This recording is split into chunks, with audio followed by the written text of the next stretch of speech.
So, this past week, I heard something strange on the radio.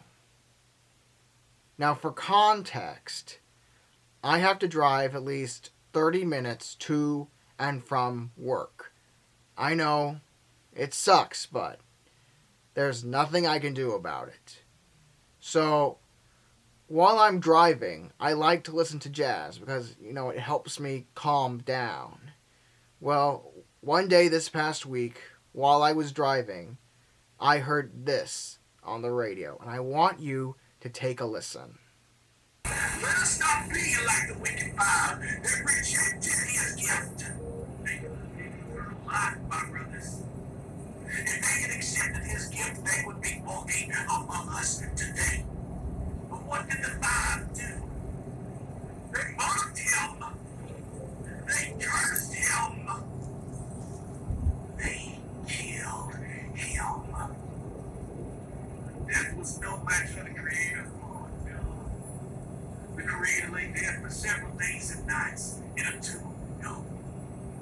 Then what happened, my brother? He came back to life. He came back to life.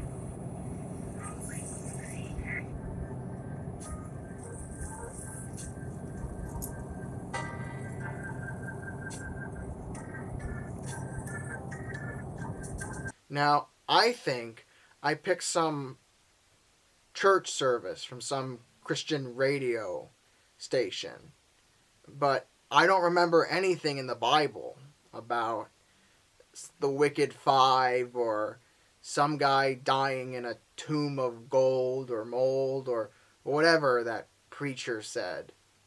So if you have any idea of how that happened or what was going on or what that guy was even saying, please let me know in the comments below.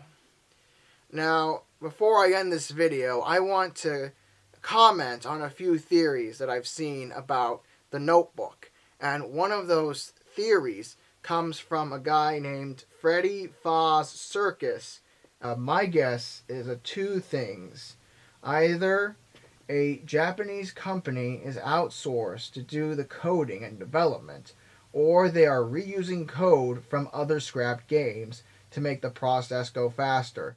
Now, I agree with the last part of the theory. Now, I haven't played the game yet, but I think if I was a company that wanted to save on money, I would reuse the code from older games. I haven't played the game yet, but I'm assuming that they would do something like that. I don't think that they outsource the programming to Japan, because I looked through each of the game files and I looked through each of the credits. And I could only find two companies that were mentioned. The first company was, of course, Freddy Fazbear Entertainment Incorporated, and the second company was the one called Bow Tie Games, and they're both located in the U.S. So unless they were doing something shady and off the books, I don't think that they outsourced the programming to Japan. But good theory, Freddy Foz Circus.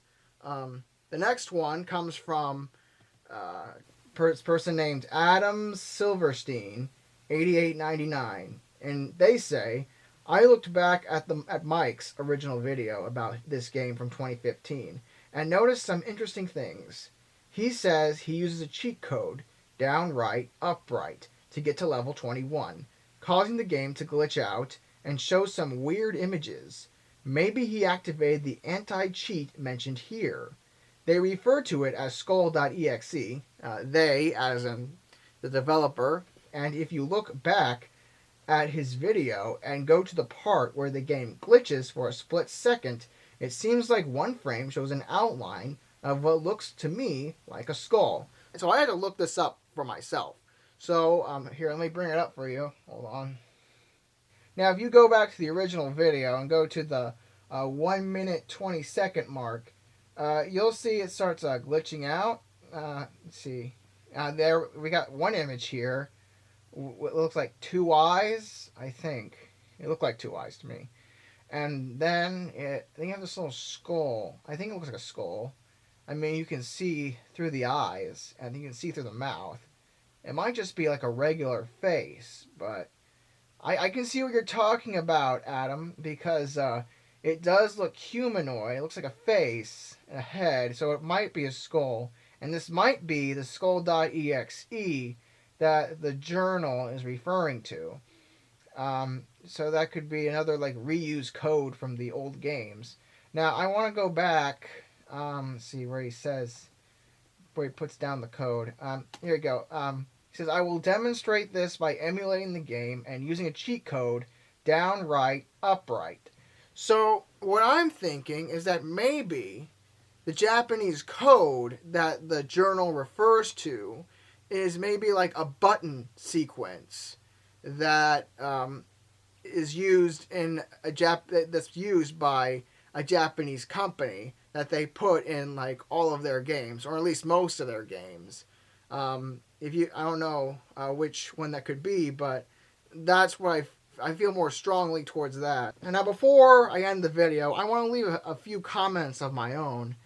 I noticed this NZG here, and it's 2016. Now, I would understand if this was like a date, like a year, but you have that colon in between the 20 and 16.